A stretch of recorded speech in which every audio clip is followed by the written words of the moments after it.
Aí galera, mais uma videoaula para vocês. Encontro marcado toda terça-feira. E na videoaula de hoje eu farei 4 questões com vocês. A primeira questão é do Enem 2009, sobre o conteúdo de mecânica. Na sequência vem uma questão do Enem 2011, sobre a segunda lei da termodinâmica.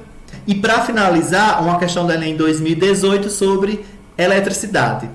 Lembrando para vocês, não esquecerem de dar o like, certo? Gostei aí nos vídeos. Dúvidas nos comentários, assim como sugestões para novas videoaulas. Eu estou sempre repetindo esse texto com vocês para vocês não esquecerem de deixarem nos comentários certas dúvidas, assim como as sugestões para as próximas aulas. Então vamos para a primeira questão de hoje. Bem, a primeira questão de hoje, do Enem 2009, mais de 11 anos, praticamente, não é, que essa edição foi aplicada, é uma questão sobre o conteúdo de mecânica, que estuda o movimento dos corpos, preocupando-se com a causa desse movimento. Então, vamos para a leitura da questão. O Brasil pode se transformar no primeiro país das Américas a entrar no seleto grupo das nações que dispõem de trens-bala. O Ministério do Transporte prevê o lançamento do edital de licitação internacional para a construção da ferrovia de alta velocidade Rio-São Paulo. A viagem ligará os 403 quilômetros entre a Central do Brasil, no Rio, e a Estação da Luz, no centro da capital paulista, em 1 hora e 25 minutos. Devido à alta velocidade, um dos problemas a ser enfrentado na escolha do trajeto que será percorrido pelo trem é o dimensionamento das curvas, considerando-se que uma aceleração lateral confortável para os passageiros e segura para o trem seja de 0,1 g. G aí é a aceleração da gravidade, certo, gente? Em que g é a aceleração da gravidade, considerando igual a 10 metros por segundo ao quadrado. E que a velocidade do trem se mantenha constante em todo o percurso. Seria correto prever que as curvas existentes no trajeto deveriam ter raio de curvatura mínimo de aproximadamente, letra A, 80 metros, letra B, 430 metros, letra C, 800 metros, letra D, 1.600 metros ou E, 6.400 metros. Questão que tem que ter muita atenção nos dados da questão. E aí eu vou explicar para vocês na sequência alguns dados teóricos, como de aceleração centrípeta e velocidade média, para responder aqui a questão. Vamos lá. Eu acho que eu já falei para vocês sobre a aceleração centrípeta, mas eu vou ter que retomar hoje nesta videoaula. Todo objeto que descreve um movimento curvilíneo apresenta um tipo especial de aceleração, que é a aceleração centrípeta. Essa aceleração, pessoal, sempre aponta para o centro da trajetória e sempre é perpendicular à reta tangente que passa pela posição que o corpo ocupa. Então, vocês podem observar aí nesse círculo, onde nós temos de A a H, e a aceleração centrípeta, representada aí por AC, está voltada para o centro da circunferência, certo? Para o centro aí da circunferência. Lembrando que a aceleração centrípeta é uma grandeza vetorial, ou seja, tem módulo, direção e sentido. Aí vocês podem estar perguntando, professor, o que é trajetória? Trajetória é o caminho que o corpo percorre. No caso aqui, a trajetória ela é curvilínea, ela é uma curva. Nós temos aqui a equação para se calcular a aceleração centrípeta. Ela é igual a velocidade ao quadrado dividida pelo raio, que é Rzinho. Ok? Essa velocidade é ao quadrado é a velocidade linear. E para responder essa questão, também eu teria que falar para vocês sobre o conceito de velocidade, mais precisamente da velocidade média, da velocidade escalar média. Como é que a gente calcula essa velocidade média? Então, vejamos essa observação aí. Consideremos uma viagem de táxi onde foi percorrida a distância de A até B. Essa distância de 120 km em 3 horas, que é o intervalo de tempo que levou a percorrer essa distância. A distância percorrida, dividida pelo tempo, caracteriza a velocidade do táxi, que em média percorreu 40 km em cada hora. Ou seja, a gente dividindo aí 120 por 3, ficamos com 40 km por hora. A velocidade média, a equação da velocidade média, ela é igual à variação do espaço dividido pela variação de tempo. Então, a distância percorrida é a variação do espaço, 120 km, o intervalo de tempo é de 3 horas. A velocidade média é uma média da velocidade durante todo o trajeto, que nesse caso foi de 40 km por hora. O que significa fisicamente isso? Que a cada hora o táxi deslocou 40 km, ok?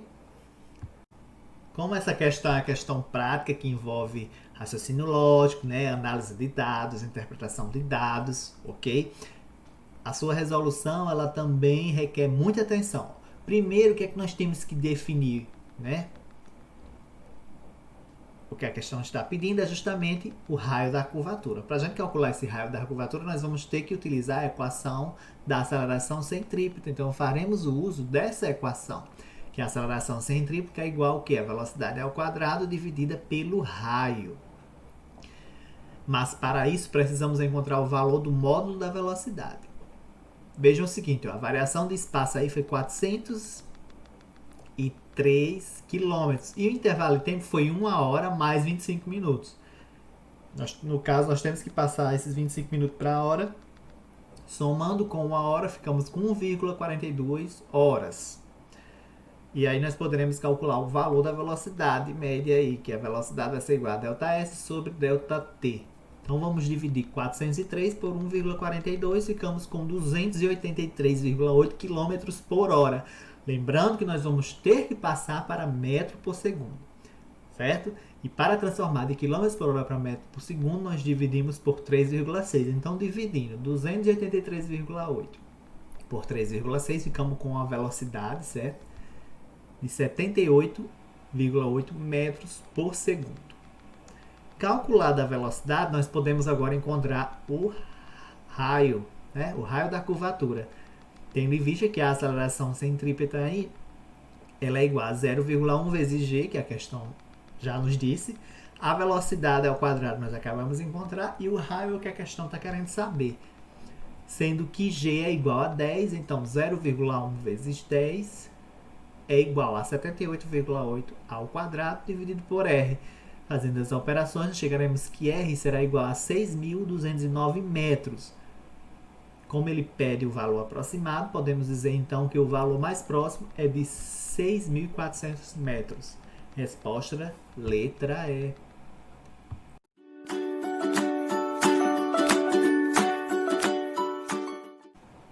Questão do Enem 2011 sobre termodinâmica. Não havia feito ainda nenhuma questão sobre este assunto da física. Vamos agora à leitura da questão. Um motor só poderá realizar trabalho se receber uma quantidade de energia de outro sistema. No caso, a energia armazenada no combustível é, em parte, liberada durante a combustão para que o aparelho possa funcionar. Quando o motor funciona, parte da energia convertida ou transformada na combustão não pode ser utilizada para a realização de trabalho. Isso significa dizer que há vazamento de energia em outra forma.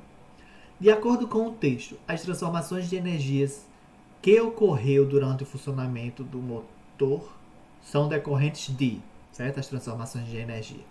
Letra A, liberação de calor dentro do motor ser possível. Letra B, realização de trabalho pelo motor ser incontrolável.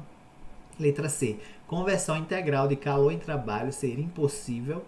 Letra D, transformação de energia térmica em energia cinética ser impossível. Letra E, utilização de energia potencial do combustível ser incontrolável. Então, a questão quer saber, de acordo com esses textos, as transformações de energias que ocorrem durante o funcionamento do motor, certo? E aí nós temos aí essas 5 alternativas.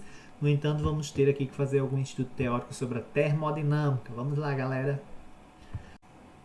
Então, a pergunta que eu lanço para vocês é o que é termodinâmica? Não podia iniciar aqui a explicação sem antes sabermos o que é a termodinâmica. Então, a termodinâmica é a parte da física que estuda as causas e os efeitos de mudanças na temperatura, pressão e volume, certo? Existe uma relação aí entre duas modalidades de energia aqui na termodinâmica, que é a energia térmica e a energia mecânica. O que é que procura estabelecer a termodinâmica?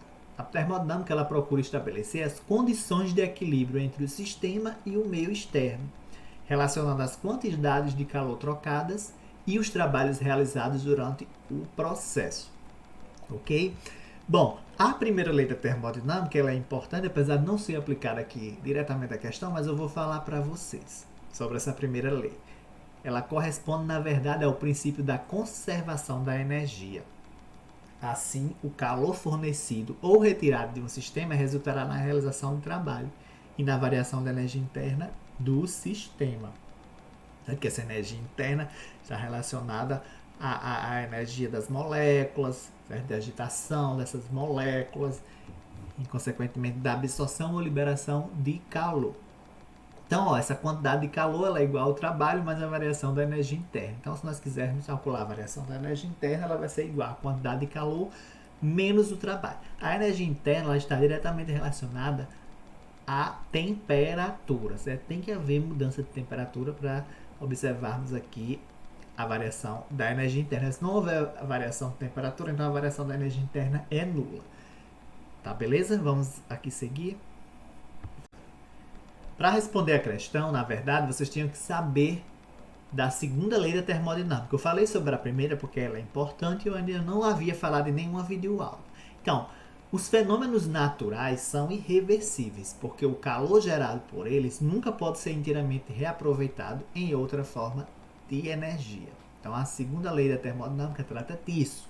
Aplicando esta regra ao funcionamento das máquinas térmicas, temos que nenhuma máquina térmica operando em ciclos pode retirar calor de uma fonte e transformá-la integralmente em trabalho, certo? Então, não existe uma máquina térmica, é impossível existir uma máquina térmica que converta, certo, todo o calor ali que está sendo retirado de uma fonte e aí possa ser integralmente utilizado esse calor para a realização do trabalho. Então, isso é impossível. Não existe uma máquina térmica que opere com 100% de rendimento. Então, numa máquina térmica, o calor retirado de uma fonte quente será transformada parte dele em trabalho e o restante rejeitado numa fonte fria, que é justamente a quantidade de energia perdida. Então, na verdade, essa quantidade de calor retirada da fonte quente, ela vai ser igual ao quê? Ao trabalho mais a quantidade de calor rejeitada aí numa fonte fria, certo? Que é justamente as perdas de energia. Por isso que não existe uma máquina térmica que opere com 100% de rendimento. Essa imagem aí é de uma máquina térmica, ok? Lembrando que nenhuma máquina térmica opera com 100% de rendimento, ou seja, nenhuma máquina térmica operando em ciclos pode retirar calor de uma fonte e transformá-la integralmente em trabalho. Não existe nenhuma máquina térmica com 100% de rendimento, ok? Bom, pessoal, sabendo disso, como visto de acordo com a segunda lei da termodinâmica, nenhuma máquina térmica pode chegar em um rendimento de 100%, ou seja, que ela converta totalmente essa quantidade de calor retirada da fonte quente em trabalho. Há uma parte aí desperdiçada, retirada por uma fonte fria. Então, isso significa que não existe transformação integral de calor em trabalho. Justamente o que nos diz a letra C.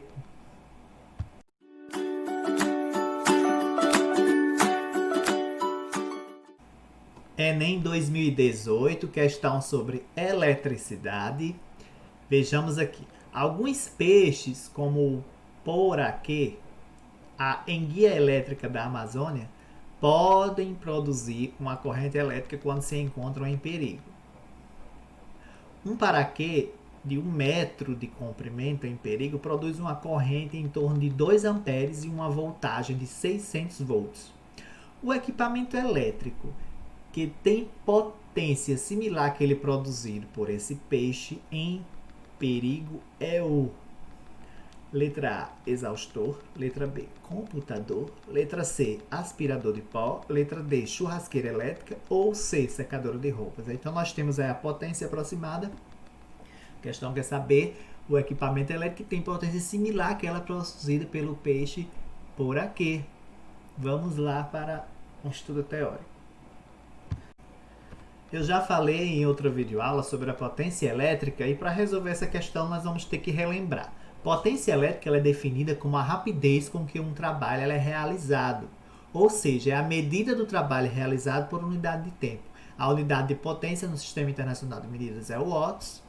Para calcular a potência elétrica, utilizamos a seguinte fórmula: P igual a U vezes I. P é a potência, U é justamente a fonte de tensão, a diferença de potencial, e I é a corrente elétrica.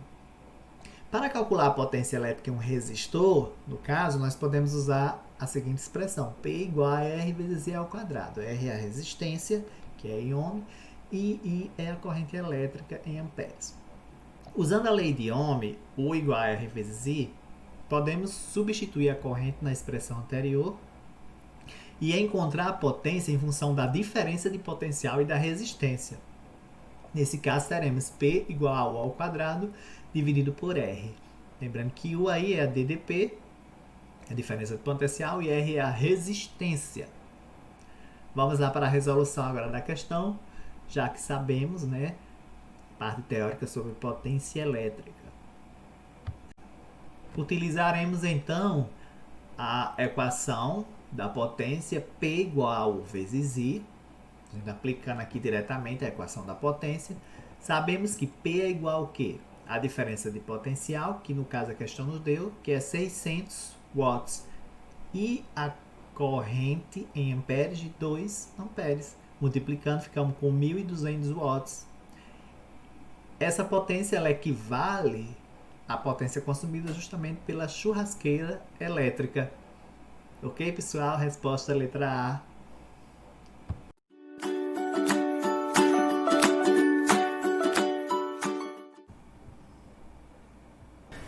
Como sempre, fico muito satisfeito quando chega no final da videoaula. Toda terça-feira temos esse nosso encontro marcado. Não deixa de agendar na agenda de vocês. Terça-feira, 10 horas da manhã, videoaula nova no canal Ítalo Physique. Deixem um like aí no vídeo, certo? Gostei. Comentários e dúvidas nos comentários também, ok? E as perguntas de vocês estão sempre abertas nos comentários. Até o próximo encontro. Um abração.